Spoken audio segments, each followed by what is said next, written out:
Hello friends and welcome in accounts की class. और दोस्तों आज हम देखने वाले हैं कैरेक्टरिस्टिक्स ऑफ अकाउंटिंग। कैरेक्टरिस्टिक्स के बारे में हम बात करने वाले हैं अकाउंटिंग की। So first one is accounting is a process. जैसे कि मैंने आपको और डेफिनेशन में भी बताया था कि किसी भी काम को करने के लिए एक सिस्टम होता है, एक प्रोसेस होती है, एक तरीका होता है। सो अकाउंटिंग को भी करने के लिए एक प्रोसेस होती है, वही इसका सबसे पहला कैरेक्टर है। राइट सबसे पहले अगर कोई कैरेक्टर्स पूछता है तो सबसे पहला कैरेक्टर होगा accounting is a process. Right second character क्या होगा? Recording of financial transactions in terms of money. Financial transactions को रिकॉर्ड करना, अकाउंटिंग जिसमें कि हम किसको पढ़ते हैं, जिसमें हम किसको रिकॉर्ड करते हैं? फाइनेंशियल ट्रांजैक्शंस को पढ़ते हैं। अब इसमें क्या होगा कि फाइनेंशियल ट्रांजैक्शंस को, recording of financial transactions, that means हम फाइनेंशियल ट्रांजैक्शंस को क्या करेंगे? रिकॉर्ड करेंगे। किस फॉर्म में? इन टर्म्स ऑफ मनी, पैसे की टर्म्स में, पैसे की फॉर्म में हम क्या करेंगे? अकाउंटिंग को फाइनेंशियल ट्रांजैक्शंस को रिकॉर्ड करेंगे। Alright and third one is classifying. अब इसको देखते हैं। क्लासिफाइंग दैट मीन्स मैंने जैसे कि डेफिनेशन के टाइम पे भी बताया था, एक तरीके से टोटली डेफिनेशन ही है, उसी को ही डिवाइड करके बताया जाता है। जो है हमने देखा हो कि क्लासिफिकेशन कैसे होती है। आपने किसी को, कोई भी मान लीजिए कि कंपनी में किसी को पेमेंट किया, राइट सो जिस पार्टी को आपने पेमेंट किया हुआ है उस पार्टी को आप डेबिट करेंगे और आपके अकाउंट को, या आपने हो सकता है कैश को किया हो या फिर आपने बैंक से पेमेंट दी हो तो उसको आप क्रेडिट कर लेंगे, तभी तो आपके अकाउंट से पैसे कम होंगे। मान लो कि आपने बैंक से पेमेंट की है तो आप क्या करेंगे? उस पार्टी को डेबिट और आपके अकाउंट को क्रेडिट कर देंगे तो आपकी ट्रांजैक्शन पूरी हो जाएगी। तो अब क्या होगा उसमें? आप सबसे पहले देखेंगे, उसको क्लासिफाई करेंगे। क्या किया आपने क्लासिफाई कर दी कि ये पेमेंट है। आपने किसी से कोई माल परचेज किया, आपके पास इनवॉइस आया, आपने उसको क्लासिफाई कर दिया कि परचेज इतना है, उस परचेज की वजह से ये हमारा क्रेडिट हो गया। भाई हमने 1 लाख का माल खरीदा है, 12% जीएसटी, सो 1,12,000 रुपये, 12,000 रुपये हमारा जीएसटी है। जो जिससे हमने परचेज किया है आप उसको क्रेडिट खड़ा कर देंगे क्योंकि उसको हमें देना है पैसा। राइट अब जो है इसके बाद फिर आप क्या करेंगे? जो आपका स्टॉक है उसको आप डेबिट खड़ा कर देंगे। क्यों? क्योंकि आपके पास फिजिकल स्टॉक आ चुका है, आपने परचेज किया तभी तो आपके पास स्टॉक आया, और अगर आपके पास स्टॉक आया दैट मीन्स आपका डेबिट हो गया। सो आपका स्टॉक डेबिट खड़ा हो जाएगा और आपकी जो परचेज है वो क्रेडिट दिखेगी। आपने जो है परचेज किया हुआ है वो आपने क्या किया? आपने क्लासिफाई कर दिया हर चीज को। आपने जो परचेज किया है दैट मीन्स एक तरीके से देखें तो जो पार्टी है जिसे आपने परचेज किया वो आपका क्रेडिटर हो गया, और जो आपने स्टॉक इकट्ठा किया है, जो उस वैल्यू का जो आपके पास स्टॉक है वो क्या हो गया? वो आपका डेबिट हो गया। राइट आपने क्या किया? क्लासिफाई कर दिया ना कि डेबिट हमारा स्टॉक है, ये हमारा स्टॉक है जी। अब हमारा जो क्रेडिट हुआ, क्रेडिट कौन है? हमारे पार्टी है, दैट मीन्स ये हमारा क्रेडिटर है, हमें इसको पैसे देने हैं आगे जा करके। इसी तरीके से कोई सेल करने पे होता है, आप पार्टी को डेबिट कर लेंगे और स्टॉक को क्रेडिट कर देंगे। ऑलराइट सो फिर उसके बाद जैसे ही आपने इस काम को पूरा किया, अब आप उसकी एक समरी बनाएंगे। क्या बनाएंगे? समरी। दैट मीन्स आप उसको समराइज करेंगे। समराइज करने का मतलब ये है, जैसे कि मैंने आपको बताया कि आपने डिफरेंशिएट कर दिया। भाई आपने अगर किसी को सेल किया है, सो सेल करने पे क्या हुआ? आपका जो स्टॉक है जो कि आपके पास डेबिट में खड़ा हुआ है अब वो कम होएगा, स्टॉक आपने क्रेडिट कर दिया। और जो आपकी पार्टी है जिससे आपको पैसे आने वाले हैं उसके नाम से सेल्स आपने डाली और सेल्स जो आपका डेबिट खड़ा कर दिया। दैट मीन्स आपकी जो पार्टी है, जो आपका डेटर है, वो आप डेटर बना देंगे उसको। राइट जो आपकी सेल्स आई, सेल्स की वजह से ही वो पार्टी डेबिट हुई ना, तो आपने क्या किया? इसको डिफरेंशिएट कर दिया। भाई इतना हमारा सेल है, ये हमारा क्रेडिटर है, ये हमारा डेबिटर है, ये इतना हो गया, इतनी हमने सेल की है, इतनी वैल्यू उसके पास, इतना जीएसटी। आपने उसको क्या किया? क्लासिफाई कर दिया, समराइज कर दिया अच्छे से। तभी तो अब वही बात है कि आप दिखाओगे कि आपने सिर्फ एक एंट्री पास कर दी कि एक्सपेंस डेबिट और पार्टी क्रेडिट। आपने कर दिया कि सिर्फ एक्सपेंस डेबिट, पार्टी क्रेडिट। अब क्या मालिक इस बात को समझ पाएगा? आप तो अकाउंटेंट है, आप तो सीए है या अकाउंटेंट है, आप तो समझ जाएंगे कि कौन डेबिट हुआ और कौन क्रेडिट हुआ। अब इसके बाद मान लो कि आपने फिर दोबारा इसको, क्योंकि इसको तो आपने ये तो एक्सपेंस पास कर दिया ना, ये तो पास कर दिया आपने, अब आप इसकी पेमेंट भी तो करेंगे। अब जब आप पेमेंट करेंगे तो क्या करेंगे, पार्टी को क्या करेंगे आप, डेबिट, और जो आपका क्या नाम है बैंक है या फिर आपका कैश है, आप उसको क्या करेंगे, इसको क्रेडिट।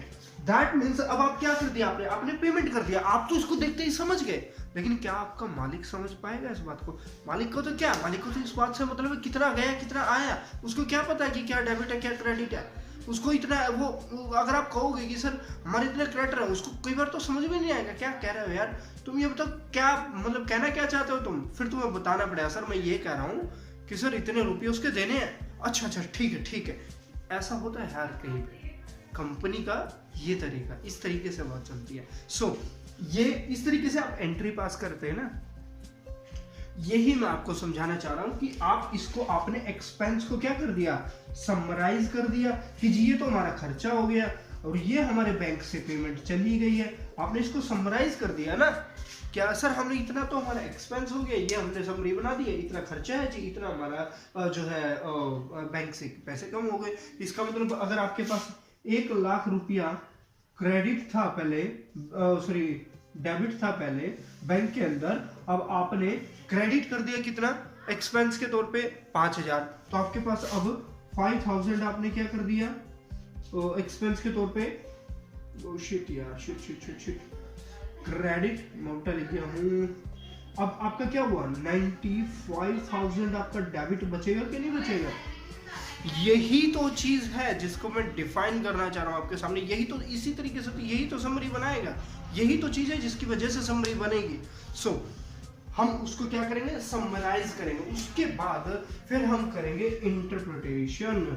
दैट मीन्स अब क्या होगा कि इसको हम एक ट्रायल तैयार करेंगे, हम अपनी लैंग्वेज को जो कि बैंकिंग की लैंग्वेज में कन्वर्ट करेंगे। हम जानते हैं कि हमें इसका इतना देना है, हमें उसका उतना देना है, ये हमारा लेना हुआ, ये देना हुआ, ये परचेज हुई, सेल हुई, ये स्टॉक है, ये हमारे एक्सपेंस, हम सब जानते हैं, मालिक भी जानता है। लेकिन बैंक के पास आप जाओगे और आप कहोगे कि सर हमारे पास इतने रुपये पड़े हैं, हमने वहाँ खर्चा कर दिया, वहाँ पे बैंक नहीं जानेगा। बैंक कहेगा कि आप अगर हमसे कोई मदद चाहिए, आप या तो अपनी अभी बैलेंस शीट हमें दिखाइए, या क्या वो कंफर्म बैलेंस शीट दिखाइए, आप अपनी बैलेंस शीट लेके आइए, पेंडल लेके आइए और उसकी एनेक्चर्स लेकर के आइए। आप उसके जब आप अपनी बैलेंस शीट को दिखाएंगे तो आप उसमें दिखाएंगे कि सर मेरे इतने क्रेडिट्स हैं 1 लाख के, इसके साथ में ही 100 के, एंड डेबिट से ये मेरे डेटर्स है मान लो कि 10 लाख रुपए, 1000 के 10 लाख के आपने डेबिट्स दिखा दिए, तो बैंक क्या समझेगा कि जी आपके पास इसका मतलब आना ज्यादा है और आपको देना दूसरों का कम है। एक ही लाख तो देना है आपको और आपको आना 10 लाख रुपए है, इसका मतलब आप बैंक की नजर में अच्छे हैं कि आपका काम अच्छा चला हुआ है। बस फर्क इतना है कि अभी आपकी डेबिट में है पेमेंट, राइट। सो अगर डेबिट में है इसका मतलब अभी पार्टी से पैसे आए नहीं है, इसलिए आपके पास पैसे की कमी पड़ गई है, इसलिए आप बैंक से लोन ले रहे हैं, क्योंकि आज नहीं तो कल वो आएंगे ही, बैंक को टेंशन ही नहीं है कि हमारे पैसे आराम से उतार देगा। सो बैंक आपको 500K का लोन देता है, तो वो इसको देख के देगा, इसको नहीं, इसको तो वो बाद में देखेगा, पहले तो देखेगा आपको कितने आने वाले हैं, फिर देखेगा कि जी आपको देना कितना है। अगर आपको कम देना है तो बैंक आपको समझे चलो ठीक है जी इनको कम ही तो देना है और पैसे आने ही ज्यादा है, सो इंस्टेंट आपको लोन पास होने की प्रोबेबिलिटीज बढ़ जाती है। सो ये सब आप जब डिटेल में जाएंगे तब आप बात करेंगे। अब हम इसको क्या करेंगे, हम इंटरप्रिटेशन करेंगे। दैट मींस हम इसकी क्या बनाएंगे, P&L प्लस बैलेंस शीट, और इनके ऊपर हम बनाएंगे ट्रायल, राइट। हम सबसे पहले ट्रायल बनाएंगे, ट्रायल के बेसिस पे फिर आपकी P&L और बैलेंस शीट डिफाइन होगी। अब बैलेंस शीट और जो आपकी P&L होगी उन सब को एग्जैक्टली एक एक पॉइंट के हिसाब से क्लासिफाई किया जाएगा कि जी हमारे डेटर्स हैं तो ये डेटर्स है, इनकी वजह से इतना हमारा डेटर बनता है। आपको एग्जैक्टली उसके एनेक्चर्स तैयार करने होंगे, देन फिर बैंक आपकी डिटेल्स को आराम से रीड कर पाएगा। Is that alright? सो उसके बाद आते हैं कम्युनिकेशन। जब आपने पूरा का पूरा डेटा तैयार कर लिया, सब कुछ काम आपका बन गया, सब कुछ बन के तैयार है, तो आप क्या करेंगे, उसको कम्युनिकेट करेंगे। किसके पास? आपके यूजर्स के पास। कौन कौन यूजर्स? आपके इंटरनल और एक्सटर्नल, दो टाइप्स के यूजर होते हैं कंपनी में, internal plus external. Internal users कौन से होते हैं? वे सब यूजर्स जो कि कंपनी के अंदर होते हैं। लाइक फॉर एग्जांपल आपके कंपनी का ओनर, आपकी कंपनी का मैनेजर, आपकी कंपनी का जो मतलब सीनियर स्टाफ के मेंबर्स, वो सब क्या आपके इंटरनल यूजर्स है। प्लस जो एक्सटर्नल यूजर्स है वो कौन? आपके जो डिबेंचर्स, स्टॉक होल्डर्स, उनको भी तो आपको पता चाहिए भाई हम कंपनी प्रॉफिट में जा रही है, लॉस में जा रही है, तभी तो स्टॉक आपका ऊपर नीचे होता है, तो वो भी इस चीज पे नजर रखेंगे। सो उसके लिए भी आपको डेटा तैयार करना होता है, तो इसको बोलते हैं communication. So that's all for today's video. और दोस्तों इसके बाद हम देखने वाले हैं क्लासिफिकेशंस को, क्लासिफिकेशंस भी देखेंगे। उससे पहले हम देखेंगे कैरेक्टरिस्टिक्स और ऑब्जेक्टिव्स को। कैरेक्टरिस्टिक्स हमारा कंप्लीट हुआ, ऑब्जेक्टिव्स को इसके बाद हम देखने वाले हैं नेक्स्ट वीडियो में। प्लीज आप नेक्स्ट वीडियो जरूर देखना, बिकॉज वो बहुत इंपॉर्टेंट बनता है। हमारी ऑब्जेक्टिव्स एंड जो हमारी क्लासिफिकेशन है वो हमारी कंप्लीट हो चुकी है। That's all for today and thank you so much, bye bye. स्वागत करता हूं आपका अकाउंट्स की क्लास यूट्यूब चैनल पे, जहां मैं लेके आता हूं अकाउंट्स रिलेटेड वीडियोस। तो आगे बढ़ने से पहले चैनल को सब्सक्राइब करें, साथ में बेल आइकन जरूर दबा दें ताकि आने वाले वीडियोस आपको एकदम टाइम पर मिल जाए।